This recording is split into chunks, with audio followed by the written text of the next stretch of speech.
Goldilocks story. Hello, Mr. Judge. My name is Goldilocks.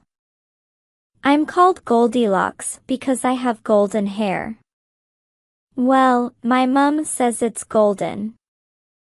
I just think it's yellow. You probably know me. Everyone knows me in our village. So you'll probably believe my story, as well. One day, I woke up very early. I had a terrible dream and I couldn't sleep again. I didn't want to wake up Mom and Dad. Mom and Dad have to work so hard, you know? Dad works at the clothes factory, and Mom cooks food for me and all my brothers and sisters, and she cleans the house, and she washes our clothes. Oh, it's all so much. But I didn't want to stay in bed. You see, I had a dream about a bear, a big, brown bear, that lived under my bed. And of course I knew that there wasn't really a bear under my bed, but I didn't want to stay in bed, because I kept thinking about the bear in the dream. So I went into the garden. I thought the night air would help me feel better. Mom always says that fresh air can make anything feel better. I went out, and it was such a beautiful night. The stars were all there, and the moon was so big. I decided to go for a walk. Mom always says, if some fresh air doesn't help, then what you need is a walk. While I walked, I thought a lot. Oh, I can think so much. Dad always says I live in my head while everyone else lives in the real world. I walked and walked, and then the sun began to rise, and I realized it was morning already. Oh no, I thought. I must be home soon, or Mom and Dad will worry about me. But I was lost. All I saw was trees, and I didn't know where I was. So I walked some more, and finally I found a little field. And in this field, all I could see was a little house. Oh, it was such a nice house. I thought it must belong to a nice old lady, or a kind but lonely man, and he would look after me while I waited for Mom and Dad to come find me. You see? I really do live in my head. Then I smelt something that stopped my thinking. It was so sweet. It smelled so warm and nice, so I went closer to the house, and I saw a little bowl by the window. It was a bowl of porridge. And the sweet smell was honey. Oh, it looked so nice. And then my stomach made a horrible noise. Grr. Grr. It sounded like the bear from my dream. And then I realized I was so hungry. I wanted to eat the porridge very much. The window was open a bit, but I couldn't open it more, so I couldn't get the porridge. I went and knocked on the door. Hello? I said. Nobody answered, but the door opened, and I thought, well, I'm sure that the nice old woman or kind but lonely man who lives here won't want me to be hungry.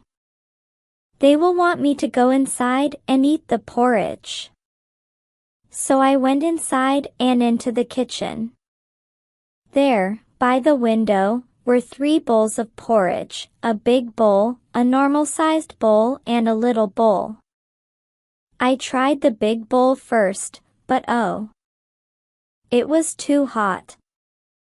Ow. So then I tried the normal-sized bowl, but oh. It was too cold. Brr.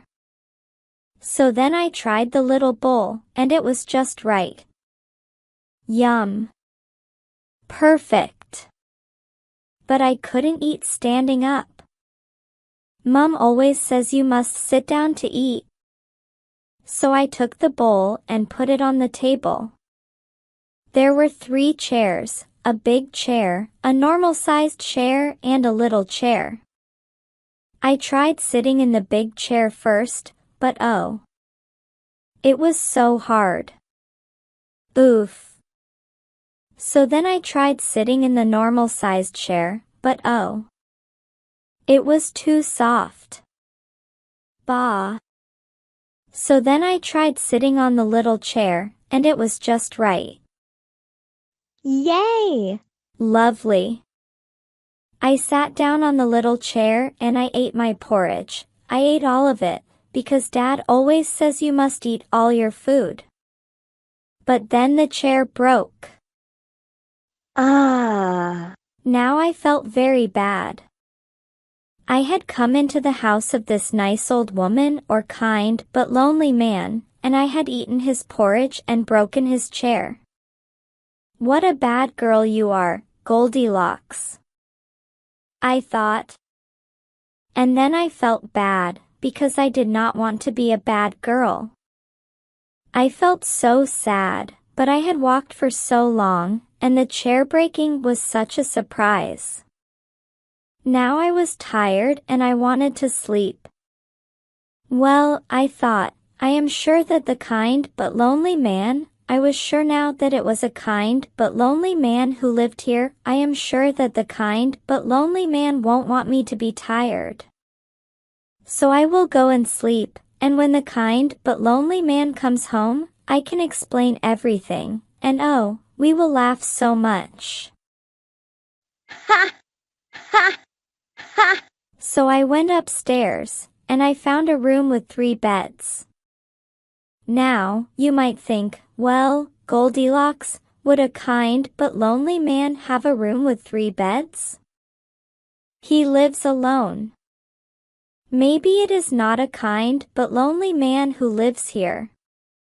But I thought, oh, this man is so kind and so lonely that he has 3 beds, so that 2 visitors can come and stay with him. And I felt so sad, because I thought that maybe the kind but lonely man had never had a visitor. Anyway, one of the beds was big, one was normal-sized, one was little. I tried the big bed first. But oh, it smelled. The bed smelled of animals. And I thought, that's strange, because I had a dream about a bear under a bed, and this bed smells like a big bear. Then I tried the normal-sized bed, but oh, it smelled. It smelled of perfume. That's strange, I thought, because the kind but lonely man doesn't have visitors. But maybe he puts perfume on the bed so it smells like a visitor. And then I felt very sad again. Finally, I tried the little bed, and it was just right. It didn't smell. Yay! And I closed my eyes and slept. Well, when I woke up, oh, it was horrible. I woke up and saw 3 bears. And I thought, I must be dreaming again, but no, I wasn't dreaming. The bears were very angry, and I couldn't understand why the kind but lonely man had bears in his house. Maybe the bears ate him, I thought. And the big daddy bear, he shouted, "You ate my son's porridge, you broke my son's chair, you slept in my son's bed." And I couldn't believe it. Bears don't make porridge, or have chairs, or sleep in beds. Well, I did the only thing I could. I ran away. I jumped out of the bed and ran out of the house. But oh, the bears also ran. They ran after me. They tried to take me and eat me. They wanted to make Goldilocks porridge. But I'm a fast girl, and I had eaten and slept well. So of course, I ran away, and I found the way home. Phew. But oh, after that day, I have horrible dreams every night. I know now that the house belongs to those bears, but what could I do? I needed that food and I needed to sleep. But the bears tried to eat me. So, don't you think those bears owe me some money? They almost killed me. Mummy Bear's story. Mr. Judge, I will keep my story short. This girl has already spoken long enough. I woke up before sunrise. I always wake up before sunrise. While Daddy Bear and Baby Bear slept, I made our porridge for breakfast. Yes, bears do eat porridge. And our house does belong to us. Many animals have houses these days. I made the porridge and woke up Daddy and Baby, but the porridge was too hot to eat. So I said, let's go for a walk. We often go for a walk in the morning sun, and it is lovely. While we walked, there was a horrible smell. It was the smell from that clothes factory, where Miss Goldilocks' father works. Actually, in that factory they make fur coats out of dead bears. So it is really quite horrible for us to smell that factory. Baby Bear always wants to know what that smell is, but I never tell him. Well, we went for a long walk, so we could get away from the smell of fur. When we came back, we found the door open, the porridge eaten, the chair broken, and the bed slept in. Oh, Daddy Bear and Baby Bear made a lot of noise. Who's been eating my porridge? Who's been sitting in my chair? Who went into my bed, and somebody ate all my porridge? Somebody sat in my chair and broke it. Somebody went into my bed and is still sleeping there. Of course, I was sad as well. A mother does not want to find all these things. But I do not like to get angry. When we found the girl, I asked her why she was in our house.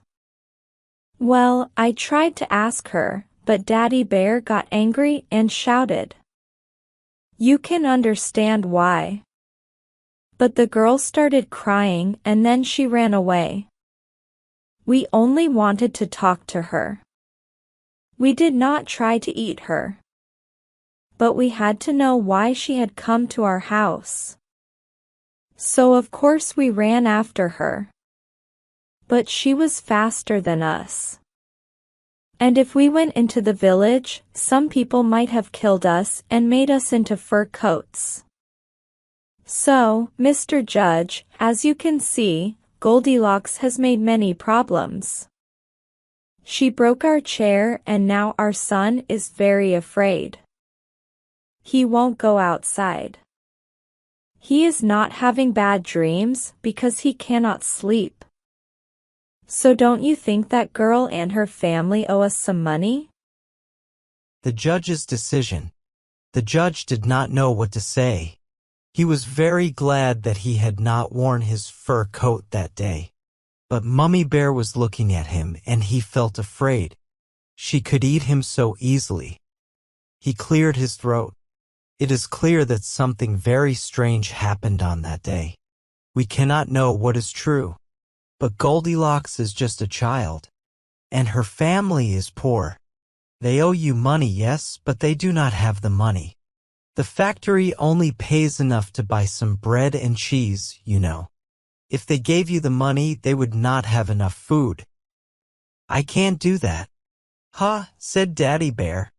You people always help each other. People are more important than animals, huh? Sure, said Mummy Bear. But we live in a country of magic. And someone has used magic here. Hey, I didn't use magic, shouted Goldilocks. Only bad girls use magic. Are you saying that because we are talking bears, we must be using magic? Said Mummy Bear coldly. No, said the judge. I did not say that. But well, most animals don't talk. Animals who can talk have magic in the family. Your mother or your grandmother was magic, wasn't she? Mummy Bear said nothing but looked down. Ah, thought the judge, so it's true. Goldilocks laughed and Daddy Bear quickly looked at her. She stopped laughing. So we will do this with magic. Goldilocks, you will go and live in a castle until you are 18.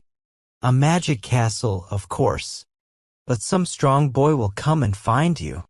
And Mummy Bear, you or your husband must drink a magic drink that will make you a swan.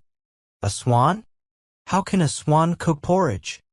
Mr. Judge, this is a castle, said Goldilocks. But how will I see my brothers and sisters? I'll be so bored. And I don't want a strong boy, I want a kind but lonely. That's enough, said the judge. He banged his hammer. All this talk about porridge has made me hungry. I'm going for lunch.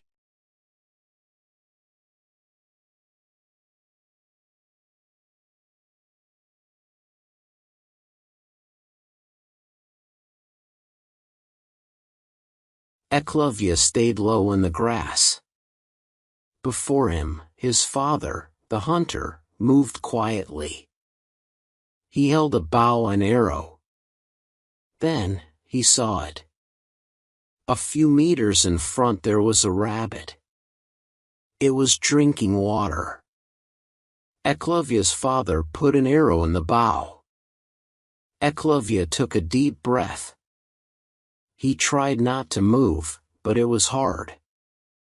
He moved, and the grass made a sound. The rabbit turned and saw the hunter. It ran away. Eclovia's father shot the arrow, but it did not hit the rabbit. The hunter turned around. He looked very angry. Eclovia, I know you are there. Come out. Eclovia walked out. He felt bad. His father would hit him for what he did. But instead, the man looked happy. You want to be a hunter, don't you? Yes, I do. That is a shame. It is a difficult way to make money. He looked where the rabbit had been. We will have nothing to eat tonight. I'm sorry, Father. But I will become a hunter. And I will catch rabbits every night. Don't be sorry. But promise me you will not become a hunter. You should be a builder. There will always be work then.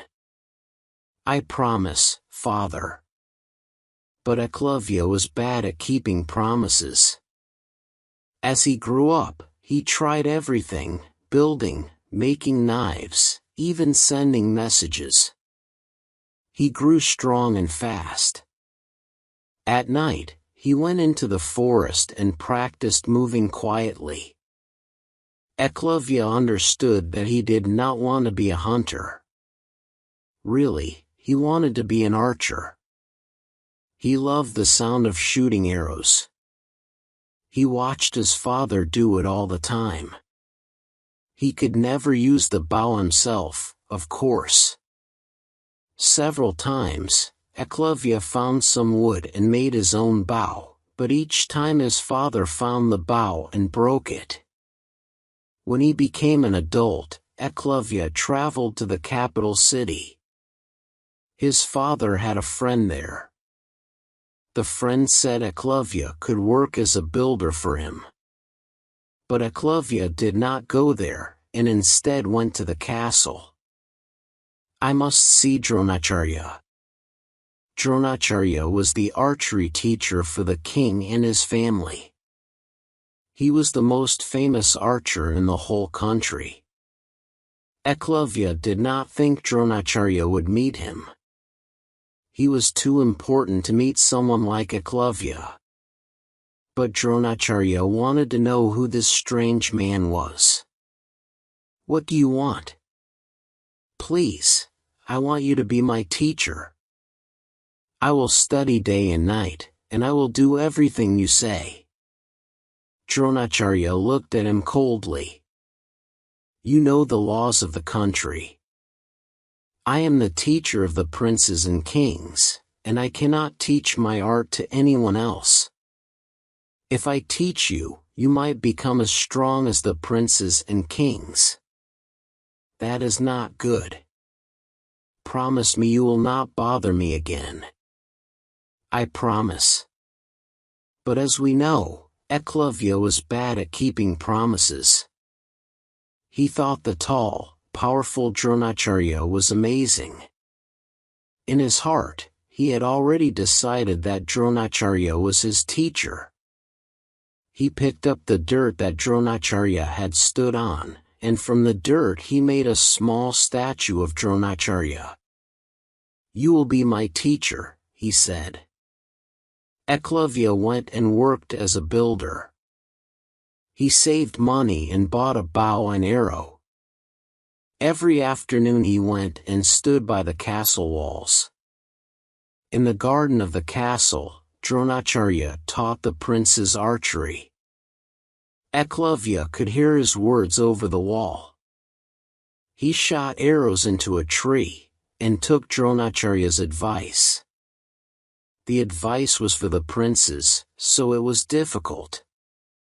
In the daytime, Eklavya grew strong at his job, and at night, he went into the forest and hunted small animals. Every night, before going to sleep, he prayed to the statue of Dronacharya. Eklavya became better and better at archery. When he was in the forest at night, he could hear an animal move behind him, and shoot an arrow into its heart. People began to talk about the strange man, who was so good with a bow and arrow. Still, he did not become rich or famous, because he had no teacher. Some people said that Eklavya was even better than the princes and kings at archery. Prince Arjuna heard this and decided to go and find the man. He had heard that he practiced in the forest at night, so he went there to find Eklavya. "You are very good at archery." Eklavya saw that it was the prince, and jumped. "Your Majesty." Arjuna smiled. "Do not worry. I am not here to hurt you. I want to see how much you have learned. Let us have a competition." Arjuna was sure that he was a better archer. His teacher was Dronacharya. But when they started shooting arrows, Eklavya was much better. Arjuna got angry, and he couldn't hit a lot of the targets. Eklavya hit every one easily. "Who taught you?" shouted Arjuna. "My teacher is Dronacharya." This made Arjuna even more angry. He took Eklavya to the castle, and went to Dronacharya's room. The man was asleep, but Arjuna woke him up, shouting, "What is this? This man tells me that you are his teacher. You taught this man and now he is better than me. You broke the law." Dronacharya yawned, and looked at Eklavya with his cold eyes. "I know this man. He came to the castle years ago, and asked me to be his teacher. I told him no." "Teacher," Eklavya said, "I stood by the castle walls every day and heard your words. I built a statue from the dirt you walked on, and I prayed to it every night. You are my teacher, even though you did not know. Please don't be angry." Arjuna was white with anger. Dronacharya looked at Eklavya for a long time, and said, "Well, A student must pay his teacher. It is the law of the country. You have taken my words, but you have not paid me. Of course. I will do anything. Dronacharya laughed. Then cut off your finger. On your right hand. Without his finger, Eklavya would not be able to shoot arrows.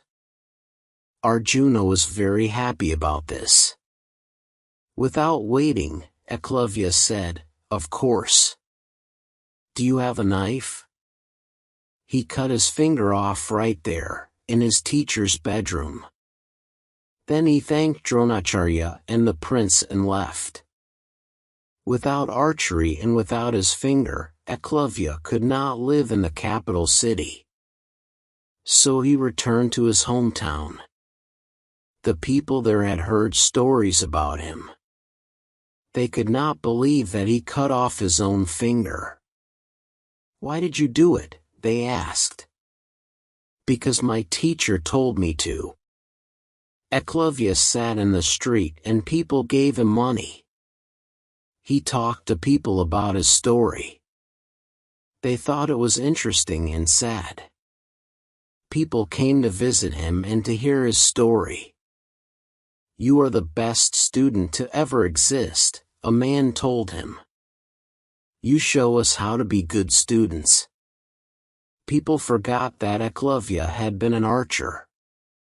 Instead, they remembered him for his message, how to be a good student. He could not be a hunt, or an archer, but he did not worry. He traveled through the country, and showed students everywhere that they should listen to their teachers.